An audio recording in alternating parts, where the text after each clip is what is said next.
Hello, everyone, and welcome back to another episode of Record Live. We are talking about an interesting, a kind of fun topic today. We're talking about celebrities and their Christian conversions. Jared, the one that came to mind when we were having this conversation was Russell Brand, who has recently gotten baptized. All over his social media, he is kind of talking about his experience, his journey, the things he's learning. But what are some other, I guess, celebrities that you've seen in the spotlight open up about their faith or share that journey that they're on? Yeah, Zanita, it is an interesting thing to see unfold. And I guess, if we reflect back, we can think of Kanye. I think Kanye, we talked about on Record Live, perhaps before your time on Record Live, Zanita, but that was very interesting and unfortunately seems to have flamed out, or at least we're not hearing much about his faith anymore in that perspective. The kid from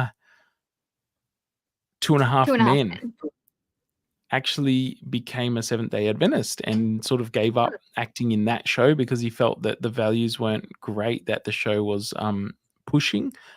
Again, not really sure where he is these days, and I hope he's stayed strong in his faith and continues to grow in his faith. But that's definitely one that sort of registered, I suppose, for us. There was a bit of noise about Justin Bieber when he sort of, I think he's always been Christian sort of leaning, but sort of became a bit vocal about it, and it made headlines. So there are a few that come to mind, I guess, primarily. I guess the interesting thing about Russell Brand, if you'd said to me sort of 3 or 4 years ago that he would become a Christian, it would have been quite shocking, I think, to think about, because he's not necessarily, in some ways, maybe he was a poster child for everything that isn't Christian in the world. In other words, it's well known that he's been sober for some time, but he was heavily into drugs and drinking and things, early on. He was famous for playing interesting, hilarious, and questionable characters in movies, who were into all sorts of weird and wonderful things. Certainly Eastern mysticism seemed to crop up in his characters, if not in his real life. And obviously he was famous, perhaps maybe most famous, for sort of relationships that he was getting into with people like Katy Perry, and that's what were making him headlines and making him quite well known for a comedian around the world. And so if you'd said to me, I guess 3 years ago, there was also cases, sorry to interrupt, there was also cases where I think he was on a live show and he invited some Westboro Baptists on, and he was kind of having a laugh at them. So he wasn't just like living the opposite way. He kind of was making fun of it as well. So I think that's just antagonistic towards Christianity. Yeah. But anyway, go on with your train of thought. No, I was just saying it's a surprise. It's a surprise to see something like that happen. Yeah. There's some other ones that I thought of. We also have people like Jordan Peterson, who has kind of been talking about it the whole time, so it's not such a surprise, but I guess he's leaned more heavily. There's also Andrew Huberman, who is like a famous podcast. He's got like more followers than Russell Brand. I think he's got like 6.5 million followers. He's probably like #1 podcaster at the moment. I mean, he is very like scientific, so he has a lot of conversations about health and science, but recently he's kind of been talking about it and getting a lot of traction on that as well.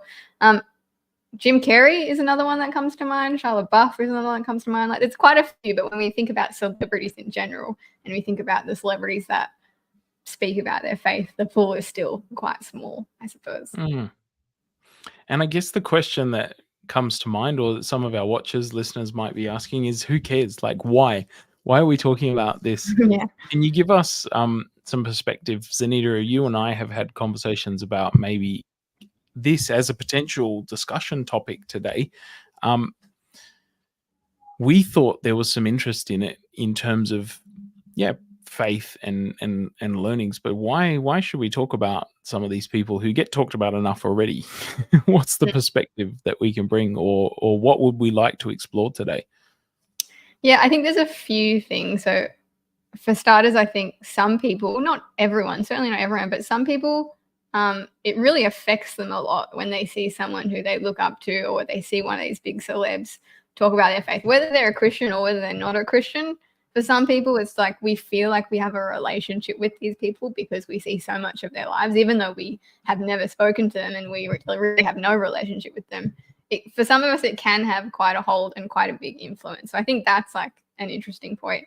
I think another interesting thing is how we respond to this. Like, I think a lot of us tend to be quite cynical towards these superstars who start announcing a faith, instead of being excited. At least that's my kind of perspective. It's like we're pretty quick to judge. We're pretty quick to kind of troll in the comments. But I don't know if we're really acting in a very Christian-like way when this happens, which I think is just an interesting thing to talk about. But yeah, carry on.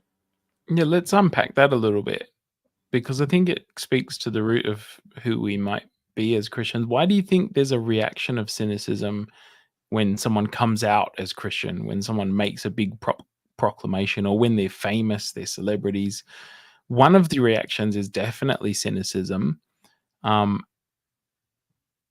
Is that dangerous to be cynical about someone else's faith? Like, what's going on spiritually for us if we're reacting in that way, do you think?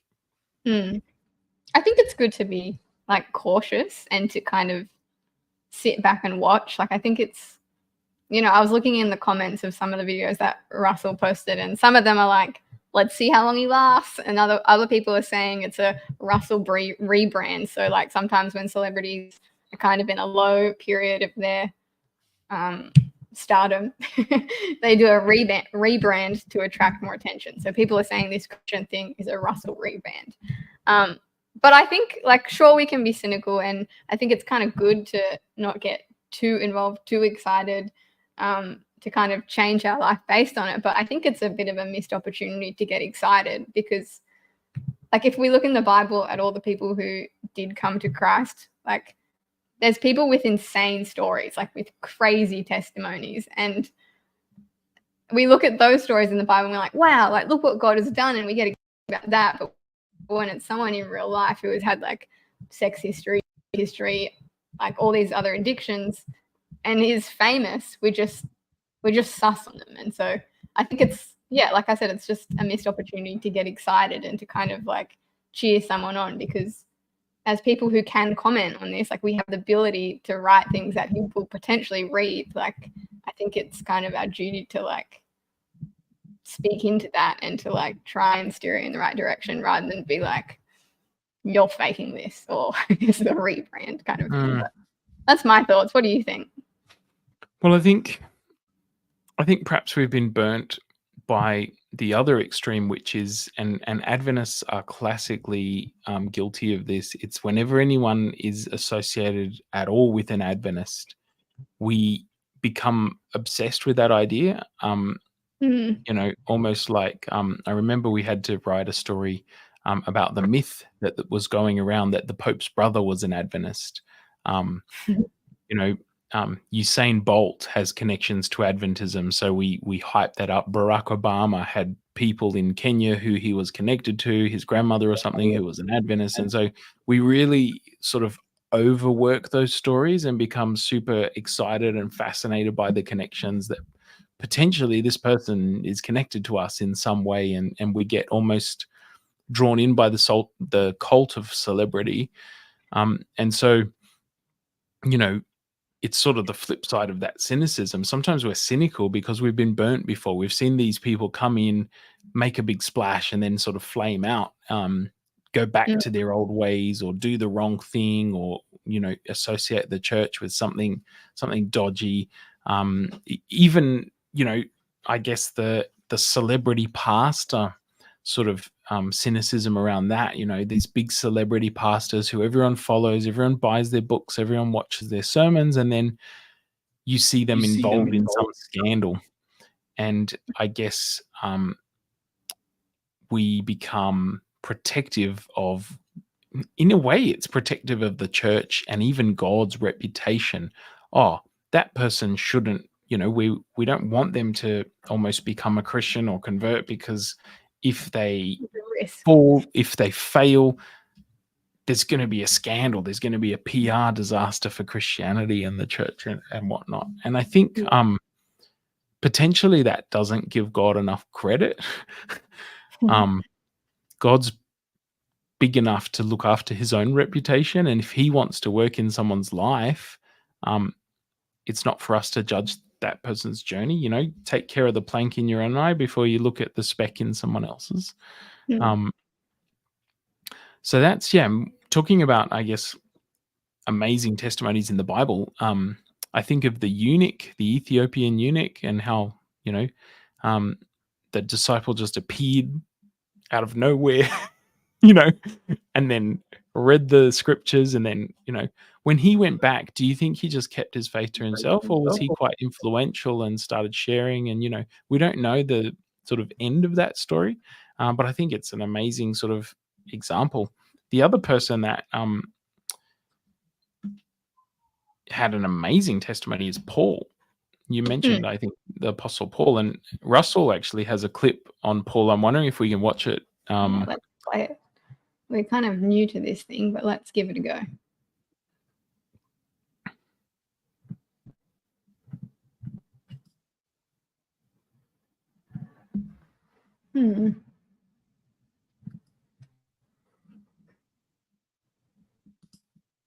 Let me try.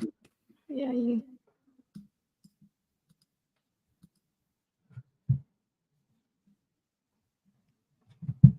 Nope.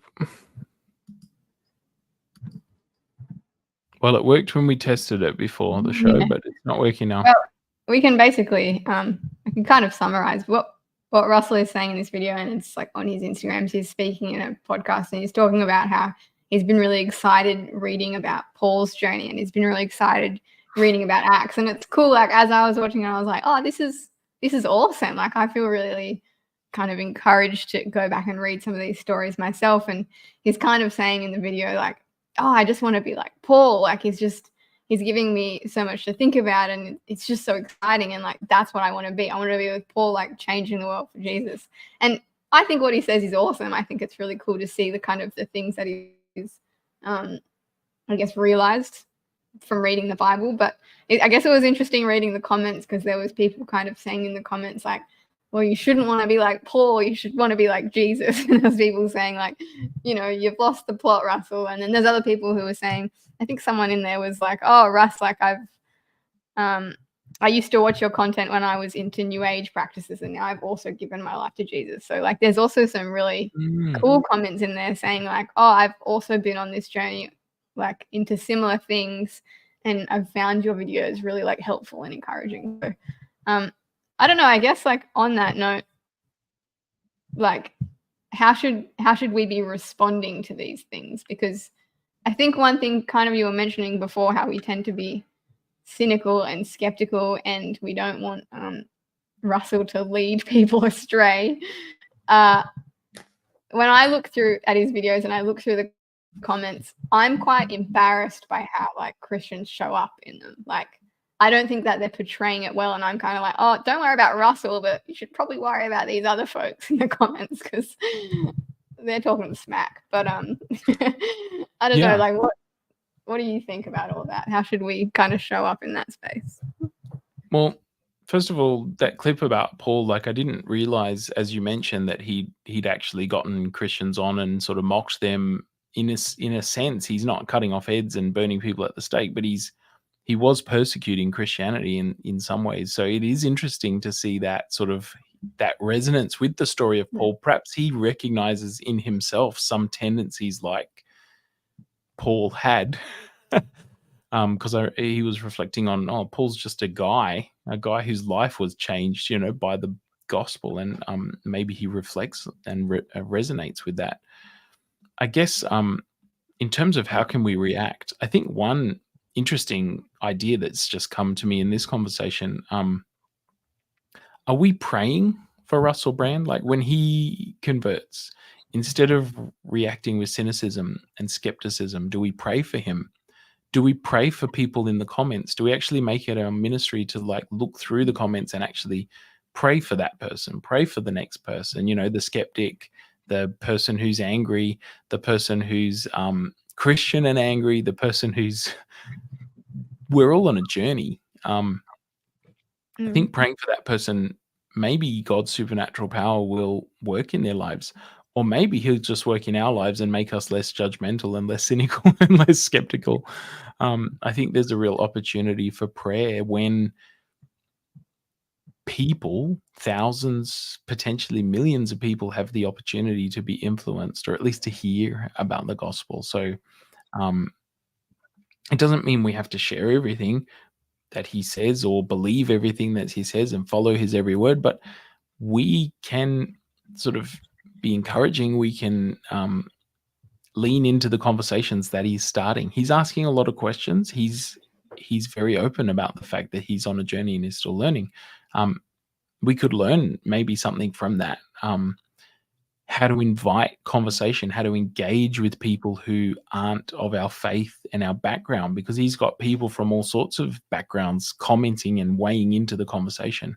But we definitely have to lead with grace and compassion. I think we have to enter conversations, public conversations like this, with a sense of our own humility, and that we don't necessarily know everything, even if we think we have the truth. Do you think sometimes we have, like, I'm thinking about someone, maybe let's say Joe next door, who doesn't know God and maybe also has addictions and maybe also lives a rough life. And then I think about Russell Brand, who has been on the same journey. Do you think we have different expectations for people when they're on a screen compared to off, or like people in our own lives compared to people kind of on the podiums? I think we do, but I think there's that concept that, with great power comes great responsibility. Sure.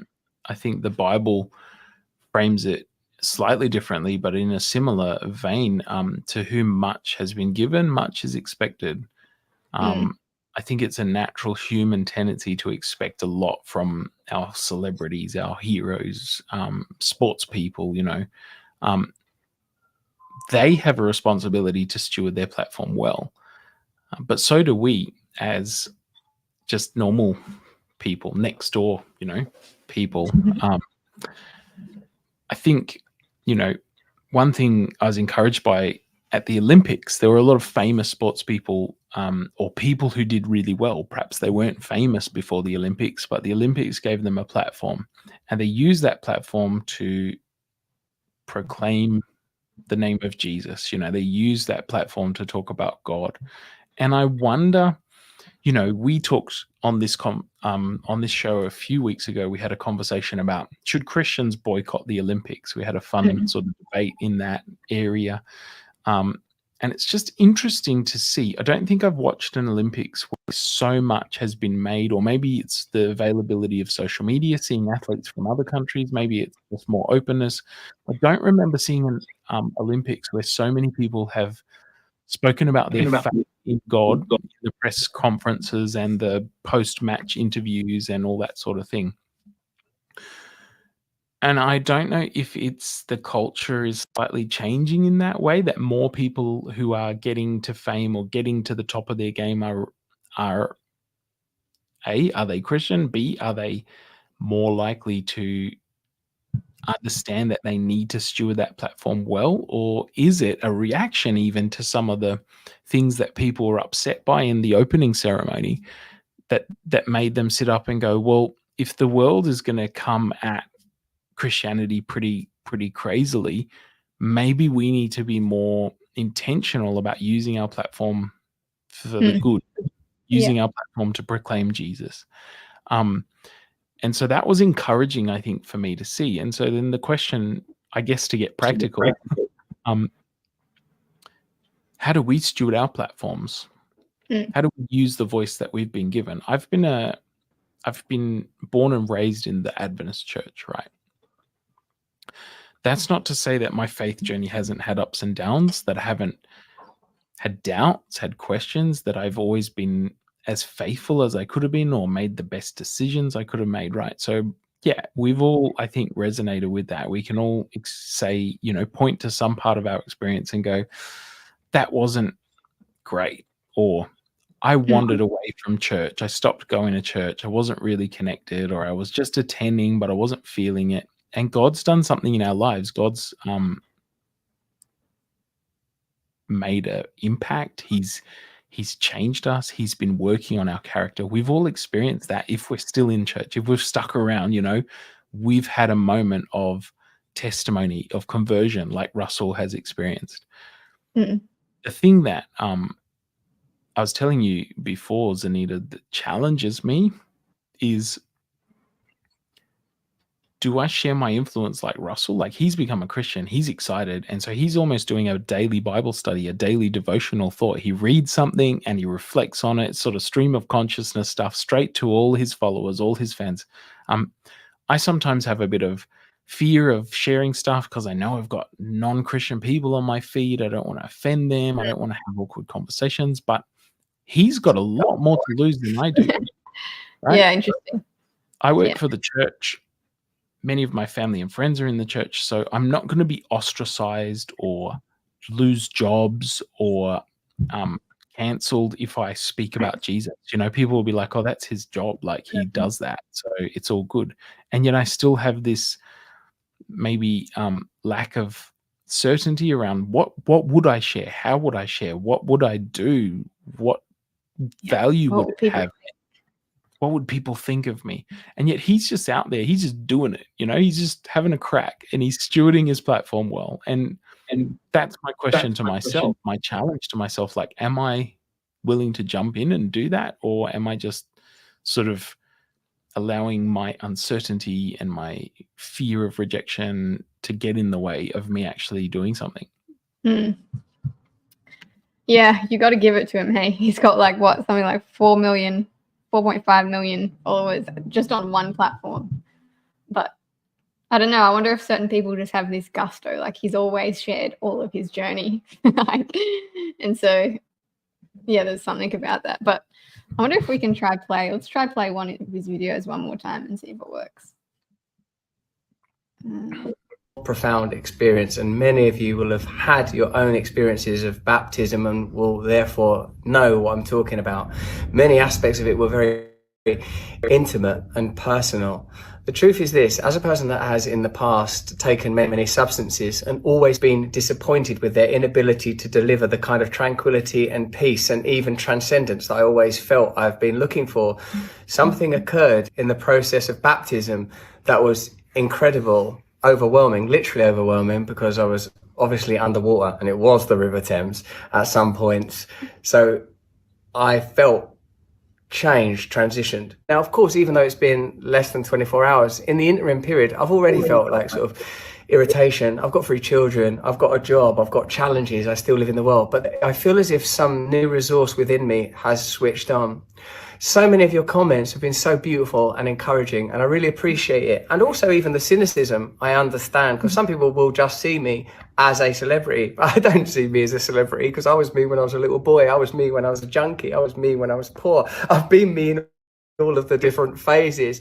But I recognize that anything in this terrain, in the sort of social media world, could be exploited and utilized. For me, I've made the decision. And I know what the decision is. I've made it for myself, and I pray that it will be relevant to my family, in particular my children. My wife's Catholic, she's already made her own choices in this life, including this one. This is new for me. I'm learning and I will make mistakes, but this is my path now. And I already feel incredibly blessed, relieved, nourished, held.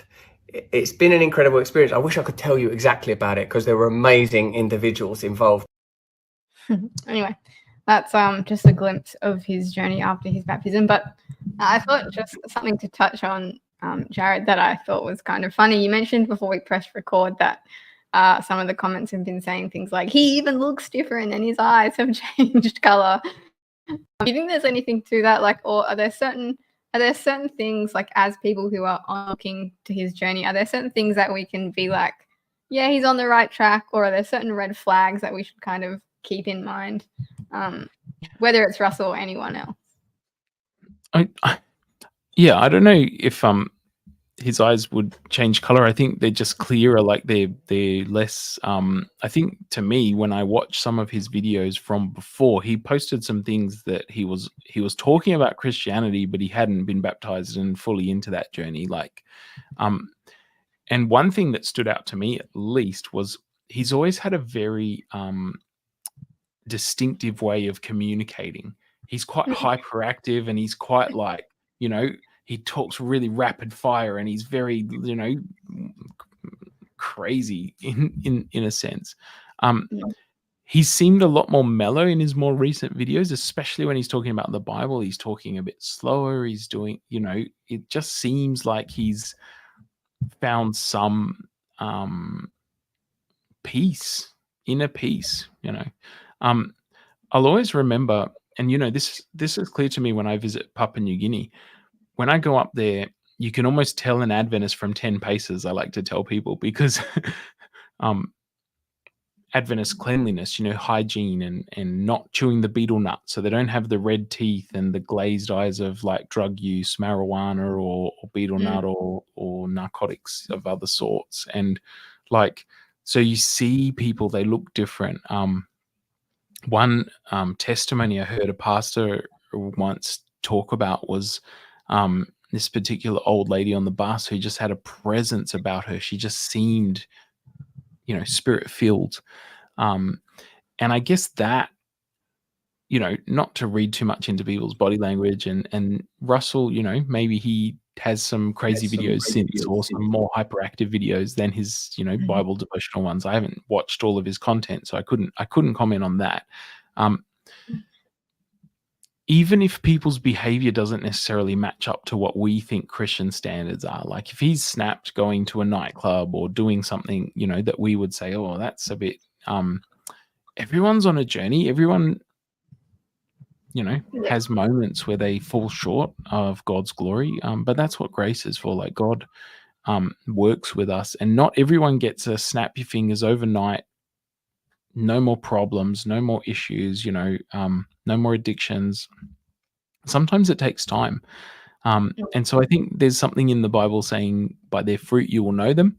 I think we have to see the fruit of this change, and this has to take some time as a process. But and not to judge Russell specifically, but looking at anyone who makes that life change, we need to support people who have been converted. We need to pray for them, even if we have no personal relationship with them. We need to model as well in our own lives what true living by the Spirit, living with Jesus can look like. I think they're the responsibilities we have. And then if you want to judge someone, if you want to have that standard, you have to look at their fruits. You have to look at your own fruits and look at their fruits. Don't compare. But yeah, it's a process that we look at, and that takes time sometimes. But it's definitely our fruits that show what kind of life we're living.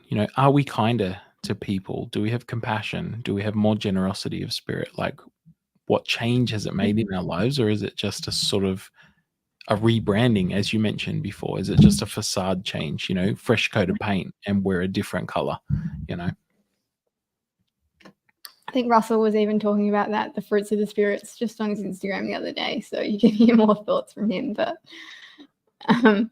I guess what are we exactly wanting our listeners to get from this? You mentioned some practical takeaways that you have been kind of learning from, I guess, in the sense of being more bold with your faith online and not worrying what people think so much. But I guess, like, what's the point of us having this conversation more than just tagging on the Russell excitement?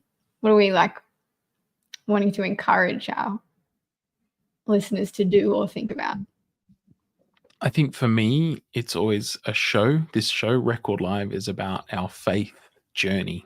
Culture, society, church, how we do church, how we live, how we have faith. And I think we can learn a lot from our reactions, both our initial reactions to things online and in the culture, in the media, and our long-term sort of reactions, and how we choose to live our lives. Like when we see someone like Russell Brand converting to Christianity, do we cheer? Do we celebrate? Or are we cynical? When we examine our own responses, it might teach us lessons about our own faith and maybe some areas we need to grow, or maybe some areas where we can be challenged in. And I think that's a really healthy thing, Zanita. We can't think we've made it, we have to be striving to be more like Jesus every day, I believe. And so when we see someone like Russell on that journey, we should celebrate that someone's on that journey. And it should be a reminder to us that we need to be on that journey too. How can I be more bold and stand up for Jesus? I've mentioned already. How can I practically start a ministry? Maybe my passion is prayer. Maybe I can go through all Russell Brand's comments and pray for all those individuals, pray for Russell, pray for his content, pray for people connected to him.